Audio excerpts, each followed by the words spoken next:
Right, earlier on in the show, we asked you for your calls on family feuds and loosely and feuds. I said, do you know, it's the teeth. It's just been a long day. It's been a long weekend, Lucy. It really has. Freudian. Lucy Beresford is standing by. So let's get straight into it, Lucy. Ellie's on the line. Hi, Ellie. Hello. Morning, Ellie. Thanks so much for calling in. Ellie, you're having some trouble with your parents disciplining your children. Tell us what's going on. Yeah, so my daughter has entered the lovely stage of terrible twos. And so me and my husband have sat down and we've sort of established how we want to tackle it with our ground rules and sort of discipline. But grandparents just seem to be sort of disregarding that and just making up their own rules and kind of undermining what we're saying. And it's just, I don't really know.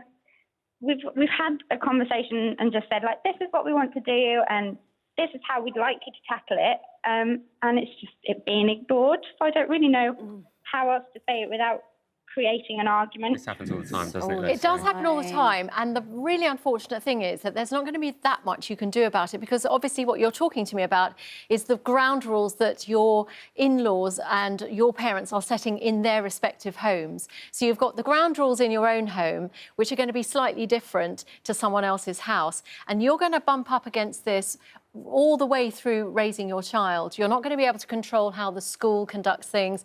When your child goes for play dates, you're not going to be able to control the environment that they're going to be in with those play dates. So this is your first opportunity to start to let go of the idea that you can control everything. Now, that might be very scary because your child is going through this terrible twos and they really are very stressful. And my heart goes out to you, but of course it doesn't last forever. That's the best thing.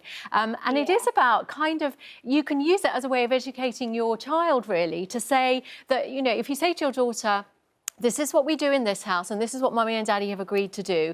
But, you know, when you go to other people's houses, they do something different. And if there's one thing that grandparents want to do, they want to indulge their grandchildren. They want to love them and spoil them, which is really annoying because they're often our parents and we're thinking, why won't you like this to me? Buy me a pair of shoes. Yes, exactly. So you have to, unfortunately, Ellie, you're going to have to let go of all your desire to control this and just recognise that you are doing the best thing for your daughter by giving her that variety of experience. Ellie, do you think you can do it? I don't know. It's very much easier said than done. It really is. But we wish you luck, and she will grow out of it. No worries. She will. Thanks for calling, Ellie. Thank you. We should have Chloe on the line now, who feels she doesn't get any support from her mum. Chloe, are you there? I am, yeah. Hi. Good morning, Chloe. It's just so stressful. I don't get no support from my mum. My mum's the only one that I want support from. In regards to my children, in regards to my career, she doesn't support anything. She supports my brothers.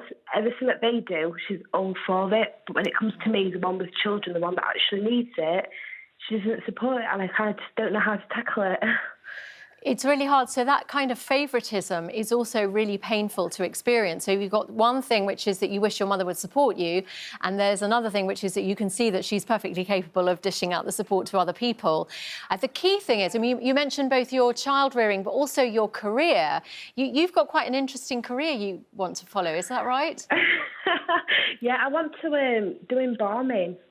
But the first thing that was said was, well, who's going to have the kids? And now I'd love my mum to be like, oh, yes, do you know what, you can do this. Or even if she doesn't want me to do it, just say, I support you in the choices that you make.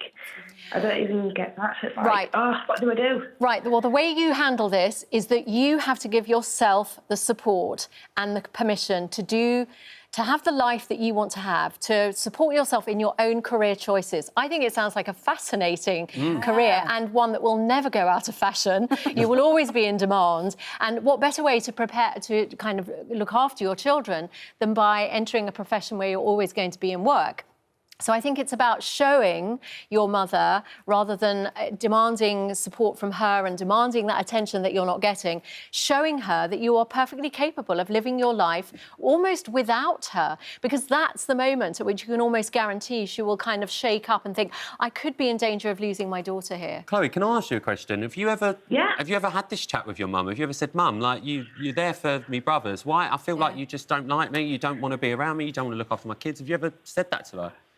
Yeah, but then I backed down because I love my mum so much. I just kind of backed down from her, and I don't want the argument, and I don't want her to feel like she's not good enough, because she is. I just want her to tell me that she's there for me, do you know what I mean? Yes, I think that's the hardest thing. Sometimes the hardest thing, there's a lot of letting go I'm talking about here. The hardest thing is to let go of the hope that your parent can't be the parent of your dreams, really. And it's very disappointing. It's really hard. But in a way, that will make all of your successes all the more sweeter, knowing that you've achieved them on your own terms. Definitely. Hope that helps. It is that disappointment, isn't it? You really have to try and let go, Chloe. Well, we wish you all the luck, Good Chloe. luck. Yeah, good and luck. we think you'd make a great embalmer. Yeah.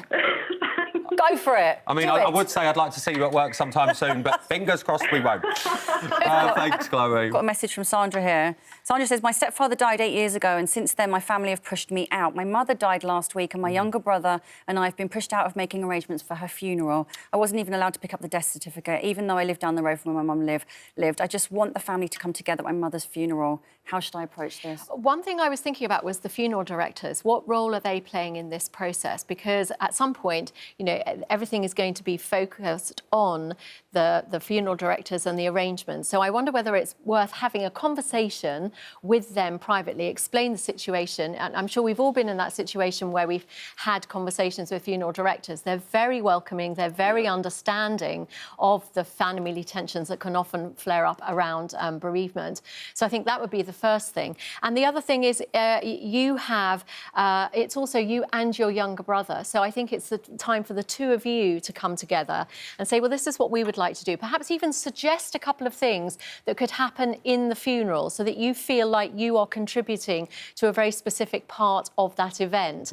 Because everyone is going to be competing for time and kind of notoriety within that event. If you choose a hymn or you choose a reading, you don't have to be in charge of everything. Just try to make some little inroad in that. Yeah, they are. And then after the funeral, then it doesn't really matter what happens. Like you say, the funeral directors, they're amazing. Yeah, they're so they good, are. and Well, they they're deal very with, skilled. you know, two halves of a family at most times They're very as well. skilled It's very at that, common. actually, very It is. therapeutic. Thank you, Lucy, thank you so much. Amazing. Thanks so Thank you.